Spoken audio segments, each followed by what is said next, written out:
Luis del Pino es Radio Libertad. Jorge Azcón ya es presidente de Aragón gracias al acuerdo alcanzado entre Partido Popular y Vox, que suman mayoría absoluta en las Cortes Autonómicas con 40 escaños de 67. El candidato popular defendió el pacto de investidura en las Cortes, rebajando la polémica por la llamada prioridad nacional, volviendo a explicar que este principio se refiere a priorizar las ayudas públicas a quienes acrediten arraigo, empadronamiento o años de cotización en la comunidad aragonesa. Le escuchamos en respuesta a la socialista Pilar Alegría. Nosotros vamos a trabajar porque Aragón siga ilusionando y sí, le reitero, a usted quizá no le guste, pero a mí me encanta que Aragón sea imparable.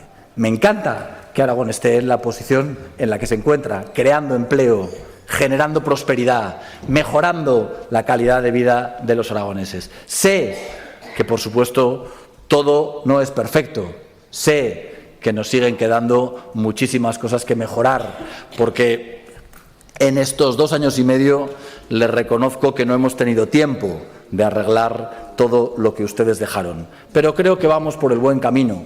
Y sobre todo lo más importante no es que lo crea yo, es que lo creen los aragoneses, que son los que nos han revalidado su confianza. Muchas gracias.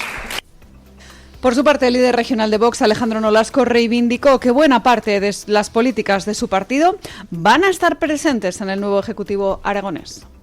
Nosotros seremos leales, pero también le digo, seremos exigentes, seremos constructivos, pero seremos también firmes. Seremos parte del Gobierno, pero no dejaremos de ser Vox, porque Aragón no necesita un socio dócil, necesita un socio fiable. Y la fiabilidad empieza por cumplir la palabra dada. Señorías, algunos han intentado presentar este acuerdo como una amenaza. Pero nosotros, créannos, lo vemos, y muchos miles de aragoneses también lo ven así, como una oportunidad absolutamente magnífica e ilusionante para mejorar la vida de las personas. Jorge Azcón tomará posesión de su cargo esta misma tarde tras esta reelección. Bueno, pues la pregunta de hoy que les hemos hecho en nuestra libre encuesta va en ese sentido. Ya se han materializado ambos acuerdos, han sido elegidos como presidentes de la autonomía extremeña y la autonomía aragonesa María Guardiola y Jorge Azcón, y queremos saber qué opinan ustedes. ¿Valoran positivamente estos acuerdos o no? Yo les doy mi opinión personal. Yo creo que estos acuerdos se les podría aplicar lo que decía Borges de los peronistas. Los peronistas no son ni buenos ni malos, lo que son es incorregibles. Bueno, pues con estos acuerdos no son ni buenos ni malos, lo que son es inevitables. Inevitables si se aplica el sentido común y el interés de España. Si entran en consideración otras cosas, entonces evidentemente en la política puede pasar de todo. Pero desde el punto de vista matemático, las dos únicas alternativas existentes eran que, todavía 3 alternativas existentes. Podían gobernar el PP y Vox, el PP y el PSOE, o el PSOE y Vox. Esa última alternativa, el PSOE y Vox, era impensable. La de PP y PSOE, pues podría ser pensable viendo los acuerdos que en determinados países europeos los equivalentes del PP hacen con los equivalentes del PSOE, pero vamos, hubiera significado la muerte de cualquier aspiración electoral de Feijóo. Por tanto, solo quedaba PP más Vox.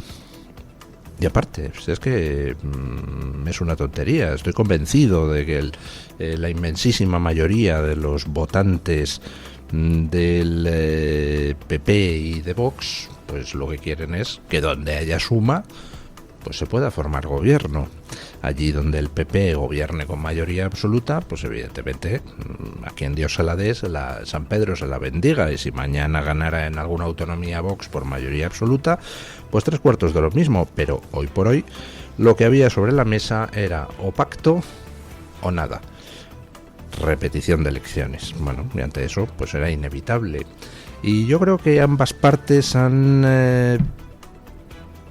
puesto de su parte para alcanzar un acuerdo que es razonable, un acuerdo donde Vox ve reflejadas muchas de las reivindicaciones de su programa electoral, pero no todas, lo cual quiere decir que tanto PP como Vox han tenido que ceder en determinados planteamientos en los que están alejados.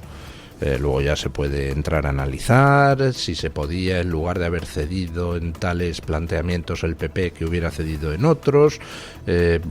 Bueno, yo creo que eso ya es entrar en la letra pequeña de unos acuerdos que ha costado muchísimo tiempo pergeñar y donde yo creo que, bueno, pues ambos equipos negociadores se han comportado con seriedad y con profesionalidad. De hecho, comparando con otros acuerdos anteriores, por ejemplo los del PSOE con Podemos, creo que la diferencia es abismal. Aquí ha habido un ir al detalle, un negociar cada coma, en fin, una seriedad en el planteamiento que en otros casos no había, porque en otros casos lo único que había era vocación de ocupar cargos públicos, con lo cual, pues bueno, al final era todo una discusión de sillones, cuántas vicepresidencias y carteras para Podemos o después para Sumar, y ya está, ahí se acababa todo. Aquí no, aquí ha habido una discusión programática y solo después se añade la guinda del reparto de cargos una vez que ya se sabe qué tiene que hacer cada cargo. A mí me parece que ha sido un ejercicio lento, necesariamente lento, pero muy positivo, de seriedad política. Esto que han hecho PP y Vox es lo que se hace en cualquier país europeo a la hora de hablar de un gobierno de coalición. Se sientan los equipos negociadores y llegan hasta el más mínimo detalle de medidas que se van a adoptar, calendarios para adoptar esas medidas y presupuestos adjudicados a cada una de las personas responsables de unos u otros partidos que tienen que llevar a cabo esas medidas. Bueno, pues a mí me parece que es un triunfo. Primero para Extremadura y Aragón, segundo para España, tercero para PP y Vox y cuarto para el concepto mismo de la seriedad política. Esperemos que en cuanto pase la campaña andaluza, pues veamos lo mismo en Castilla y León y, bueno, yo personalmente espero que podamos también ver lo mismo en Andalucía, que al final Andalucía quede abocada a un pacto. Que veamos en Andalucía lo mismo que hemos visto en Extremadura y en Aragón y que veremos seguramente en Castilla y León. ¿Por qué digo que espero personalmente que en Andalucía pase lo mismo? Pues me gustaría que pasara lo mismo. En realidad creo que no, creo que las posibilidades son muy altas de que vaya a sacar mayoría absoluta Juanma Moreno, pero me gustaría que no la sacara. Me gustaría que se viera forzado a pactar con Vox. ¿Por qué? Pues porque el ejercicio de Extremadura y Aragón pone de manifiesto que cuando el PP depende de Vox, Vox sabe sacar del PP lo mejor que tiene dentro, es decir, le obliga al PP a hacer el bien. Con lo cual, pues bueno, hacen buena pareja. Pelea judicial. Además, pelea judicial realmente impactante. Tenemos un gobierno que pelea en los tribunales para que los españoles sigamos siendo pobres. Escuchen. El gobierno de Pedro Sánchez ha movido ficha para frenar el arbitraje de 1.250 millones de dólares presentado por la minera australiana Berkeley por la paralización de la mina de uranio de Retortillo, en Salamanca. La Abogacía del Estado ha pedido a la entidad que resuelve disputas entre inversores extranjeros y estados que abra una fase preliminar para decidir si el tribunal es competente para juzgar el caso. Una maniobra que podría retrasar el procedimiento durante meses. Le recordamos de qué va esta historia. La minera australiana Berkeley presentó en febrero una reclamación ante el Banco Mundial detallando los daños sufridos en el yacimiento en Salamanca, donde está bloqueada su excavación, y acusando al Estado español de actuar de forma arbitraria al bloquear el proyecto. El conflicto se remonta al año 2021, cuando el Ministerio para la Transición Ecológica denegó la autorización de la mina tras un informe negativo del Consejo de Seguridad Nuclear y la entrada en vigor de la ley que prohíbe las explotaciones de uranio. Si prospera la demanda, el caso Retortillo se va a convertir en uno de los arbitrajes más costosos de la historia contra España. Mientras tanto, la compañía australiana mantiene abierta la vía judicial, aunque insiste en que sigue dispuesta a pactar una solución negociada con el gobierno de Pedro Sánchez. Bueno, tenemos en España uranio en Salamanca. Uranio que vale dinero. Uranio que se utiliza para las aplicaciones tanto civiles como militares. Uranio en bruto que hay que llevar a refinar, y una vez refinado, pues se le refina un poquito para aplicaciones civiles o se le refina mucho para aplicaciones militares. Pero es riqueza que tenemos en nuestro subsuelo, riqueza que estaba intentando extraer mediante el acuerdo correspondiente una empresa australiana que es Berkeley, y de repente llega Sánchez y prohíbe la extracción de uranio. Y entonces empieza una batalla judicial. Los de Berkeley dicen: oye, yo he hecho aquí una serie de inversiones, me paralizas el proyecto, pues dame 1.250 millones de euros. Y el gobierno intenta a la desesperada retrasar el arbitraje, porque en el arbitraje vamos a perder y vamos a tener que pagar 1.250 millones de euros para poder seguir siendo más pobres. Es decir, teniendo uranio que podemos extraer y por tanto generar riqueza, resulta que vamos a pagar 1.250 millones de euros para no extraer esa riqueza. ¿Para quién trabaja Sánchez? Para los españoles no, desde luego. Sánchez trabaja para empobrecer a España por todas las vías. No hay sector económico que no haya destrozado, no hay riqueza a la que no renuncie. Resulta que tenemos en el subsuelo, por ejemplo, yacimientos de gas que permitirían abastecer a España 70 años. Pues no los explotamos. Tenemos uranio en Salamanca, no solo no lo explotamos, sino que además estamos dispuestos a pagar para no explotarlo. ¿Para quién trabaja Sánchez? Para España no. Pero lo más curioso es que el mismo gobierno que prohíbe extraer el uranio que tenemos en Salamanca, resulta que luego tiene una empresa nacional del uranio donde tiene colocada a una docena de militantes socialistas cobrando sueldos astronómicos. Recuerden que, por ejemplo, uno de los militantes socialistas que fue colocado en esa empresa fue Leire Díez, la fontanera. Es decir, extraer uranio del subsuelo para que seamos un poco menos pobres, no. Pero tener una empresa nacional del uranio colocando a socialistas para chupar de la teta, eso sí.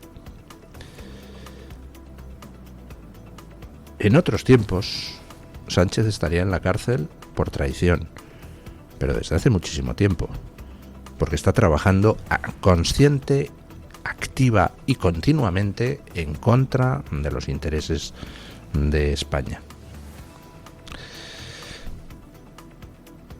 Por cierto, con esos 1.250 millones de euros que Sánchez va a pagar en el arbitraje para seguir sin extraer uranio,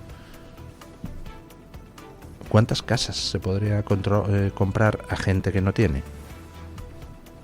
Por preguntar, ¿Cuántos enfermos de ELA se podrían atender?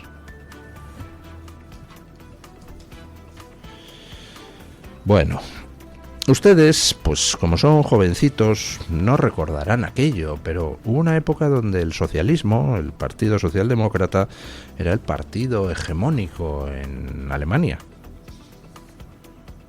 El partido más importante. Como también lo era en Grecia, como no el más importante, pero sí de los más importantes en Italia, como también lo era en Francia. En toda Europa el socialismo está en retroceso, pero lo de Alemania es ciertamente espectacular. De ser partido hegemónico a estar el cuarto, empatado con el quinto, en las encuestas, y con la ultraderecha de la AfD más que duplicando en escaños y en votos al SPD. Escuchen. Les hablamos ahora de cómo van los sondeos electorales en Alemania, porque según una encuesta del Instituto Forsa, la AfD se consolida como primera fuerza política en Alemania. El partido alcanza el 27% de los apoyos, 5 puntos por delante de la coalición conservadora del CDU-CSU, que se queda en el 22%, confirmando así un fuerte retroceso del bipartidismo tradicional alemán.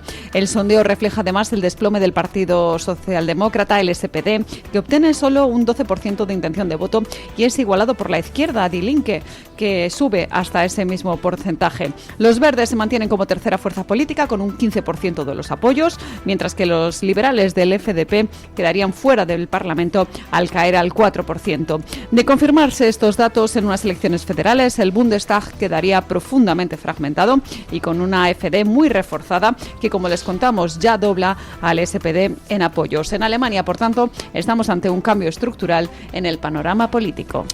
La ultraderecha alemana, la AfD, ya es el partido hegemónico en Alemania. Ya le saca 5 puntos en algunas encuestas. Encuestas me refiero serias, no basurilla que pueda salir por ahí.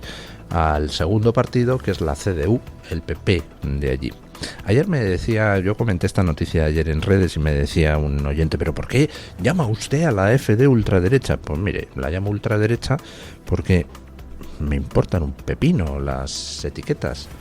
Lo de ultraderecha lo han utilizado, lo han manoseado, lo han repetido tantas veces que ya ha perdido toda su consideración peyorativa.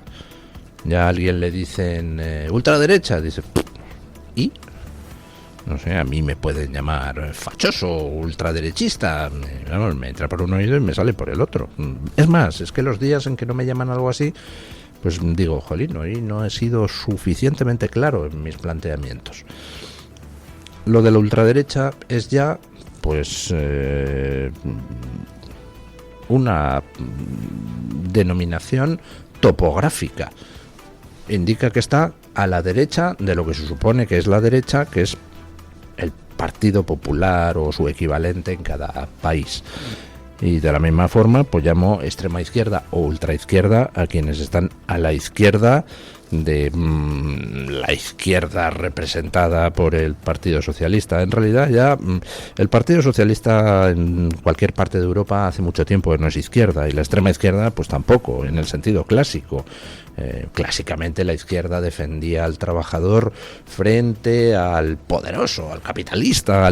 Ahora es al revés, ahora la izquierda y la extrema izquierda, aliados con los que tienen pasta en el mundo, se dedican a jorobar al trabajador, obligándole a comprarse coches eléctricos basurientos y además matando los sectores productivos.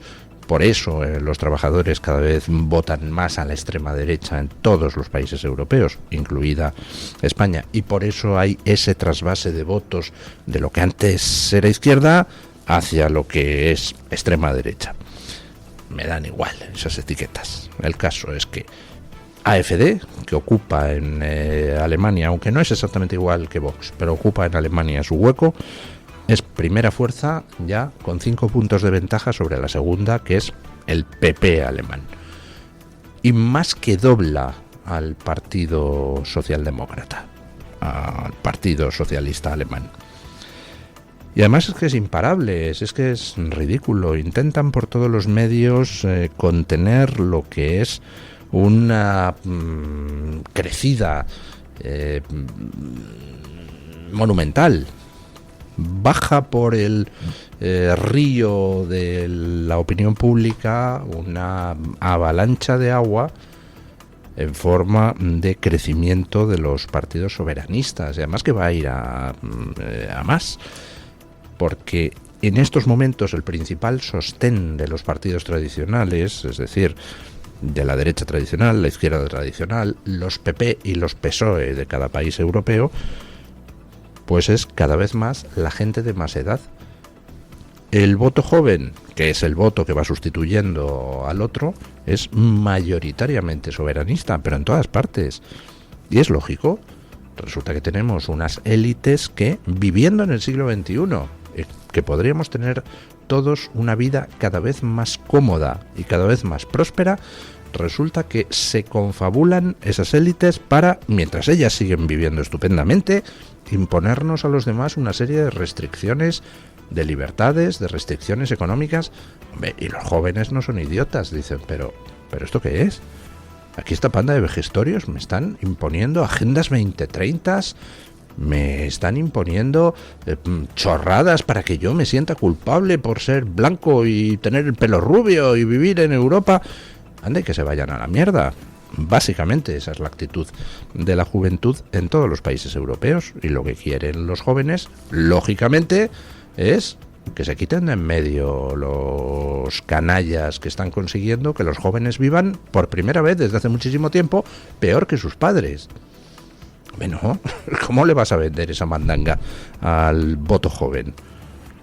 Bueno, pero ahí siguen estos canallas de la élite autoproclamada intentando poner puertas al campo. Les deseo mucha suerte porque la van a necesitar. Bueno, una noticia buena desde el punto de vista de los que defendemos el derecho a la vida. Ha habido un pronunciamiento, además por unanimidad, sorprendentemente, en el Tribunal Supremo de los Estados Unidos, que blinda a los centros provida frente al acoso al que les estaban sometiendo determinadas autoridades del Partido Demócrata. Por ejemplo, en el caso en el que se han pronunciado, era un caso en Nueva York, creo recordar. Vamos con ello. Terminamos el repaso a este bloque de noticias en Estados Unidos, como les contamos, donde el Tribunal Supremo ha declarado inconstitucional la actuación del fiscal general de Nueva Jersey contra una serie de centros pro-vida. El fallo se ha emitido por unanimidad, por 9-0 a favor de una organización pro-vida que había denunciado el acoso al que se habían sometido directamente por parte del Estado sus activistas, que habían sido investigados sin ni siquiera haber cometido ningún delito previo. El alto tribunal considera que estas supuestas investigaciones impulsadas por el Estado estaban vulnerando derechos protegidos por la primera enmienda. El Tribunal Supremo ha determinado que las organizaciones religiosas pueden acudir a los tribunales federales para protegerse frente a investigaciones estatales intrusivas que amenacen su labor contra el aborto. En su sentencia, la Corte subraya que la libertad de asociación y la libertad religiosa tienen una especial protección constitucional, sobre todo para minorías ideológicas o minorías religiosas. Este fallo es un nuevo revés a las medidas progres impulsadas en varios estados gobernados por demócratas contra centros pro-vida y sienta un precedente para limitar el uso de investigaciones administrativas como herramienta de presión pública y política. Básicamente, ¿qué se dedicaban? Antes he dicho Nueva York, no, era Nueva Jersey. Básicamente, ¿a qué se dedicaban las autoridades del Partido Demócrata en Nueva Jersey? Pues a abrir causas criminales de investigación contra los centros pro-vida mediante denuncias espurias, y entonces cogían y exigían judicialmente a los centros pro-vida que entregaran el listado de sus donantes y colaboradores. ¿Qué se perseguía con eso? ¿Qué se perseguía con ese tipo de medida contra gente que no estaba haciendo nada ilegal? Porque a lo que se dedican esos centros pro-vida es algo tan simple como anunciarse y ofrecerse a las mujeres que quieran abortar para que vayan allí y encuentren una alternativa.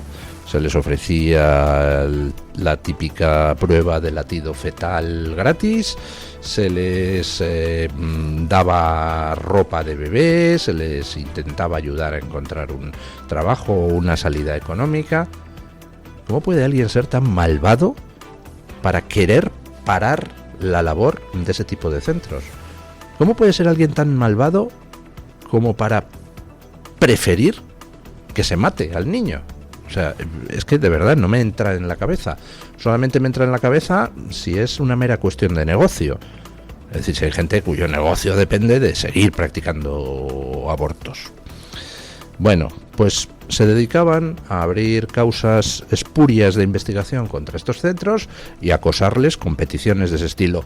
Le exigimos a usted judicialmente su lista de donantes, con el fin de tratar de amedrentar a quienes colaboran con esos centros y así ahogarles financieramente.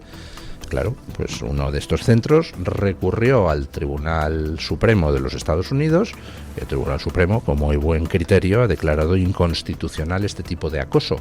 Con lo cual, pues a partir de ahora, en todo Estados Unidos, los centros pro vida podrán seguir ofreciendo a las mujeres alternativas al aborto. Lo repito, hace falta estar muy mal, hace falta tener la mente muy destrozada o ser un perfecto canalla que solo se mueve por intereses económicos para preferir que una mujer aborte antes que opte por otras soluciones. Ahora, yo entiendo perfectamente en el debate sobre la lucha de derechos, donde hablas del derecho del niño a nacer y del derecho de la madre a, pues yo qué sé, preservar su vida. Yo puedo entender las luchas de derechos y que haya gente que esté a favor del aborto en casos extremos. Eso puedo entenderlo. Puedo incluso entender a quienes... por supuesto no compartir, a quienes dicen que no, que la mujer debe, es su cuerpo y entonces debe tener el derecho a abortar siempre que quiera. Bueno, incluso eso lo puedo entender como argumento. Me parece un argumento perverso, pero y además anticientífico, pero lo puedo entender como argumento. Ahora ya, que a una de esas personas que defiende que la mujer pueda abortar cuando quiera, le dé por decir, y además no solo debe poder abortar cuando quiera, sino que además hay que impedir por todas las vías que se le proporcionen alternativas. No, eso ya es enfermizo, eso ya no es argumental, eso ya es imposición pura y dura del aborto como única solución. Bueno, pues felicidades a todos los que defienden, a todos los que defendemos el derecho a la vida, porque la decisión ayer del Tribunal Supremo de los Estados Unidos, ojo, por unanimidad, hasta los jueces progres votaron a favor, implica que se van a salvar en Estados Unidos muchísimas vidas de seres humanos gracias a la labor de estos centros pro vida. Y vamos con las noticias de interés general del Banco de Santander con don Eric Gutiérrez. Banco Santander ofrece este espacio. La artista, cantante, compositora y escritora Patti Smith, conocida como la madrina del punk, ha sido galardonada este miércoles con el Premio Princesa Asturias de las Artes 2026. Patricia Patti Smith ha construido una trayectoria de más de 5 décadas en la que ha combinado música y poesía. Entre sus canciones más reconocidas figuran Because the Night, coescrita con Bruce Springsteen, y People Have the Power. A lo largo de su carrera ha mostrado una fuerte influencia literaria, especialmente de autores como Rimbaud, Bob Dylan o Federico García Lorca. Su estilo, marcado por una voz rasgada y una gran carga expresiva, se caracteriza por la energía del rock de raíz garage de finales de los años 60, lo que la ha convertido en una de las figuras más influyentes de la música contemporánea. Banco Santander ha ofrecido este espacio.